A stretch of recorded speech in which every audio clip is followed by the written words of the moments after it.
اصل موضوع زيزو انت وانا والناس دي بتسمع عنه، تمام؟ الناس بتتكلم فيه حاله، لانه بالامر لازم يبقى حاله. هو راجل واخد معاه المحامي اشرف عبد العزيز، ده راجل بتاع شو، هو محامي ام بي سي بالمناسبه، هو راجل بتاع شو، بتاع حركات بس. فيا جماعه هم بيعملوا كل الافلام دي، يعني بيحاولوا يخلقوا حاله راي عام تقول ان بصوا ده بيتصور سيلفي، ده يروح يصيف في انتر ميامي، ده مش عارف هيروح فين. كل ده يضغطوا عليك عشان تقبل بالمساومه اللي بيعملوها معاك، انك انت تاخد قرشين وتفسخ فالكلام ده مش هيحصل، تمام؟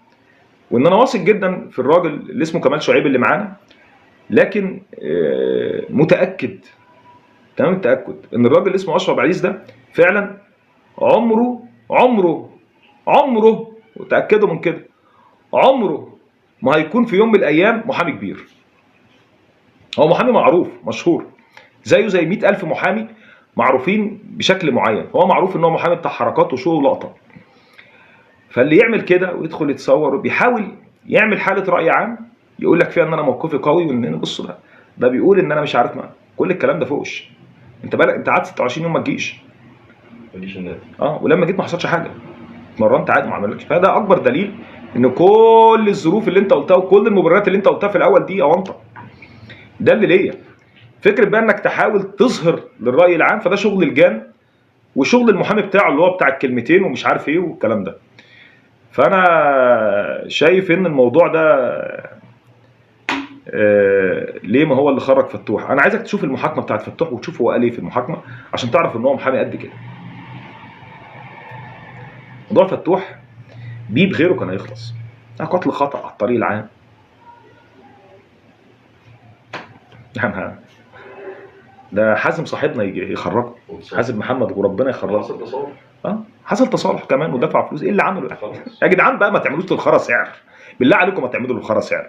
عموما وجود اصلا زيزو ده هيفيد الزمالك بايه؟ ممكن يفيد الزمالك بايه زيزو؟ ولا شيء. غيابه هيأثر ولا شيء. والله العظيم ثلاثة يا جماعه اضخم منه كتير يعني عدوا كده، لكن احنا زعلانين بس انك انت اللي عملته، انت اللي خليته بني ادم بعد ما كان لعيب مغمور نكره محدش يعرفه غير ابوه وامه. انت اللي خليت ابوه شخص ذو حيثيه بعد ما كان مجرد واحد هلفوت في السن الحالي. كان تمام وقلت لكم ان هو يفتح محل مخلل لولا الزمالك. اصل بصوا الزمالك صبر على الواد. هو مثلا لو كان بدأ في الاهلي وربنا بعد اول 6 شهور اللي كانوا ودوه اعاره لدجله ومش عارفه لمين والمين لفله 4-5 على 4-5 فرق، قعد احتياطي في فرقه فخرج من المود، ما اشتغلش على نفسه. مش الزمالك عمله من الالف للياء. فلما تلاقيه بيعمل معاك كده اعرف ان ده تربيه وسخه، تمام؟ اللعيبه اللي من النوعيات دي اللي زي النوعيات دي، الى جانب ان هو مش لعيب كويس، تمام؟ لعيب بيفتقد نص مهام مركزه، وافضل اقولها كتير. الحمد لله انا موقفي من زيزو من زمان انتوا كلكم عارفين، تمام؟ وافضل اقول واعيد وازيد. في الاهلي هياخد وقت، البوم طخ هياخد معاهم وقت، تمام؟ بعد كده قسما بالله هيكتشفوا ان هو درجن، لان هم عندهم ادوات كتير قدام مش هيصبروا على حد. اما في الزمالك ما قداميش غيرك، انا عايز اخليك نجم عشان ما عنديش نجم، تمام؟ وده عيبنا احنا ان احنا عملنا للخرا سعر. فاللي بيتقال الايام ده انا عايزك تبص لملامح وشه وهو بتصور السيلفي، هتعرف ان ده مثال للشخص الحقير الشبع من بعد جوع. فاللعيب اللي زي ده خسارته قسما بالله مكسب. واهم حاجه انك خلصت من ابوه، من الاشكال العره اللي حوالين الجواد البرو والعيال دي. وليه لوم على مجلس اداره الزمالك، حسبنا الله ونعم الوكيل فيكم. انتوا شويه ناس هلاهيل فعلا. لما يدخل ب7 محامين ولا 8 محامين وانت ولا حس ولا خبر، وتركبهم كمان جولف كار وتدخلهم جوه، انت كده مجلس بامانه يعني مجلس انطاع. على الباب مين المحامي بتاعك؟ يلا اشرف عبد العزيز، خش انت وهو، يلا انت وهو، يلا بره بس كده. اقول لك عايز اركب مش عارف ايه جولف كار، امشي على رجليك، امشي على رجليك. ده انت ابوك كان بياخدها من البيت لحد المدرسه مش بشبشب مهربد عشان يوفر ثمن المواصله. فما تجيش دلوقتي تقول لي مش عارف ايه. امشي على رجليك يلا، امشي. ده انت لما كنت بتمسك 2000 جنيه انت والبرو كنتوا بتناموش من الفرحه، مش اخرتها. امشي على رجليك وشوف، ما يتعاملش معامله خاصه، يتعامل اوسخ معامله. مش يدخل في جولف كار ومعاه 7 محامين ده غير المحامي التاني، ويعملوا نمره علينا ويتصوروا والجو. عيب، عيب والله، عيب والله، عيب. ده انتوا شويه ناس ما عندكوش ريحه الدم والله العظيم.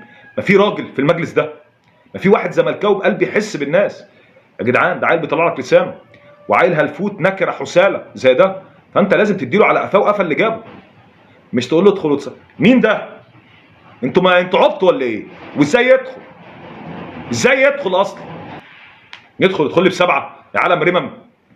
تدخلوا عايز ده بسبع محامين على الباب من بره. انت مين يالا انت وهو؟ انا مين محامي بتاعك يالا؟ اشرف. ادخل انت والواد التاني ده يلا، والعيال دي تمشي بس كده. ادخلوا اعملوا عليا نمره جوه النادي بجد يعني. ما عار والله العظيم. وجودكم كل يوم بياكد ان كنتوا شويه ناس فعلا يعني اقل بكتير قوي، اقل بكتير قوي من ان كنتوا تكونوا في موضع المسؤوليه اصلا. يا جدع ندمتوا يعني خليتوا الناس تفتكر ايام مرتضى. مفيش يعني مفيش اوسخ من كده والله.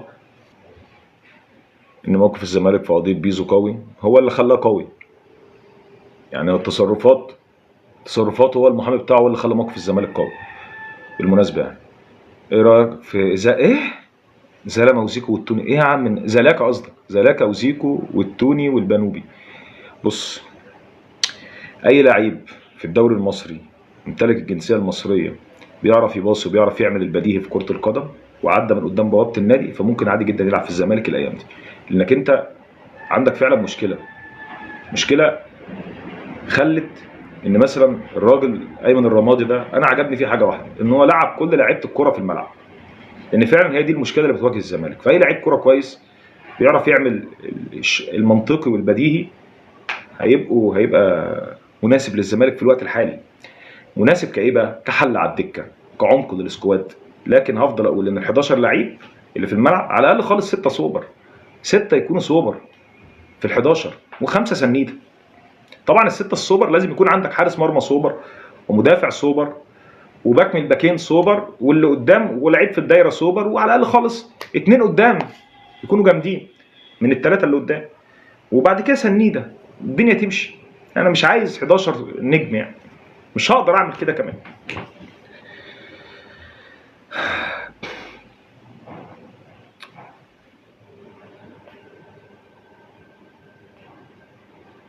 في واحد اسمه ياسر علي بيقول يعني اتحاد الكوره محترم ويديك حقك عشان نبقى فاهمين بس، ولا انتوا على حسب القرار؟ يا ابني انت بتقول ايه يا ابني؟ اتحاد كوره ايه؟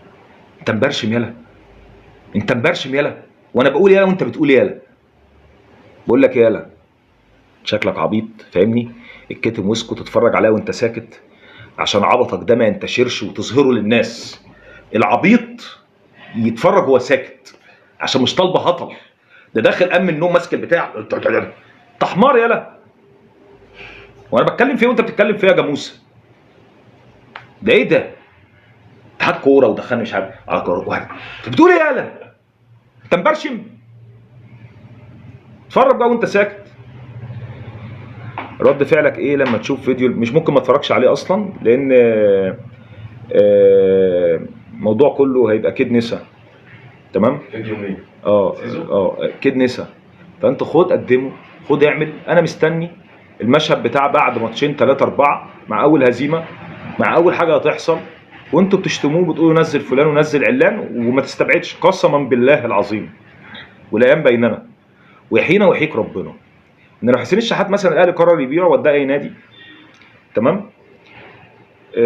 ولما هتشوفوه من الواد ده، لا ده حسين يرجع، ده حسين يرجع بقى. طاهر لو قعد دكه ليه هتقول لا ده طاهر يلعب، ده الواد تعبان. الايام بيننا، وخدها لي سكرين يعني، خدها سكرين شاشه الحته دي. الايام بيننا هتتفاجئوا. انا عارف ان كنتوا دلوقتي الناس الحته الكيديه عاليه قوي، لان هي دي وقتهم وفرصتهم. بتقول لك بيتكوا على الجرح بتاعك، عاملين يتكوا على الجرح بتاعك، عاملين يتكوا على الجرح بتاعك، يتكوا على الجرح بتاعك. بس هو ده ما يجيده اعلام الاهلي يا جدعان. ده عاملين من سيد ابو حفيظ كاريزماتيك وشخص ده سيد ده بالذات ده انا هنفخه. استنوا بقى عشان دي الفكره اللي اقول لك عليها. انا قررت اعمل حاجه كده واخد رايكم برضه اكيد يعني. اعملها كل يوم 3 وهتبقى اسميها مثلا حديث الثلاثاء، تمام؟ نمسك واحد وفيديو هيكون على الشخص ده بمعلومات. انا حلقه سيد دي الناس ولاد الحلال كتير قوي يعني بيساعدونا يعني في حلقه سيد دي، ناس كتير قوي بتجيب لنا داتا يعني. مش عارف الدكتور اشرف موجود معانا؟ الدكتور اشرف فهمي ده راجل دكتور مصري مقيم في امريكا، وراجل يعني دكتور بقاله 50 سنه تقريبا 45 سنه، وكان من الفيوم يعني. الراجل كلمني مكالمه 40 دقيقه حياه ربنا، قال لي حاجات عن الشخص ده وعن اهله وعن بيئته وعن الكلام اللي هو. ساعتها قلت له حاجه واحده بس، مش سكتي الكلام ده، تمام؟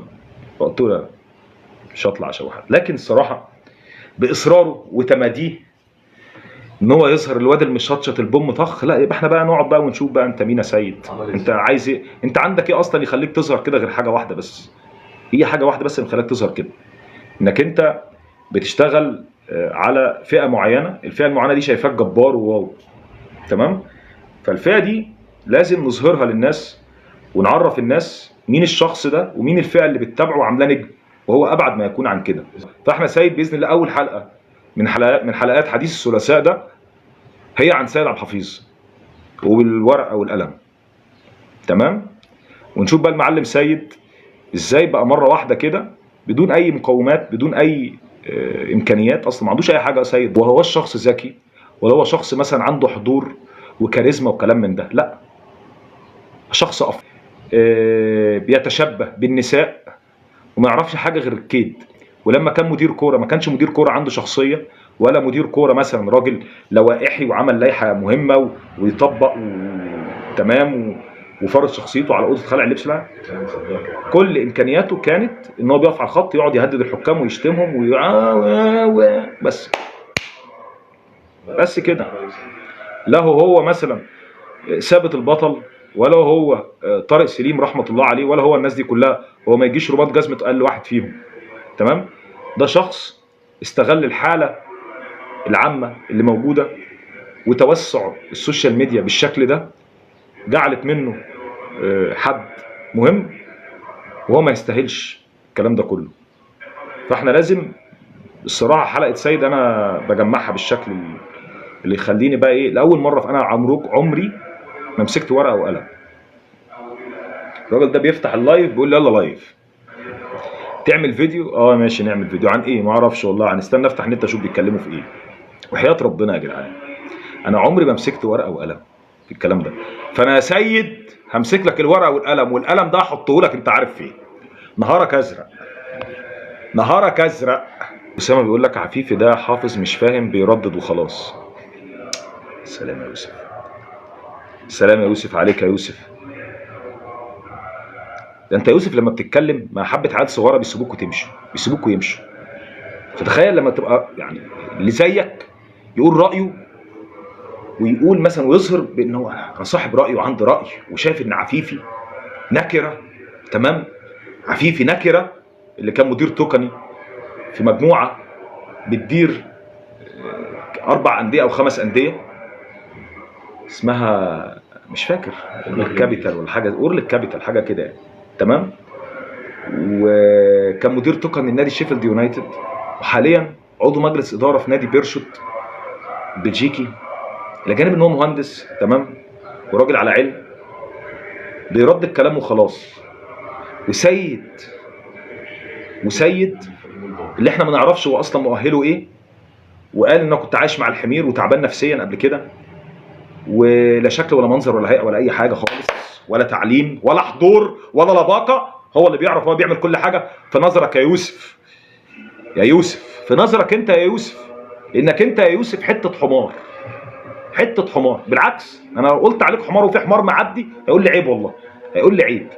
بقى عفيفي بيرد الكلام وخلاص يا حته حمار، وانت واللي بتقوله سيد هم اللي جامدين.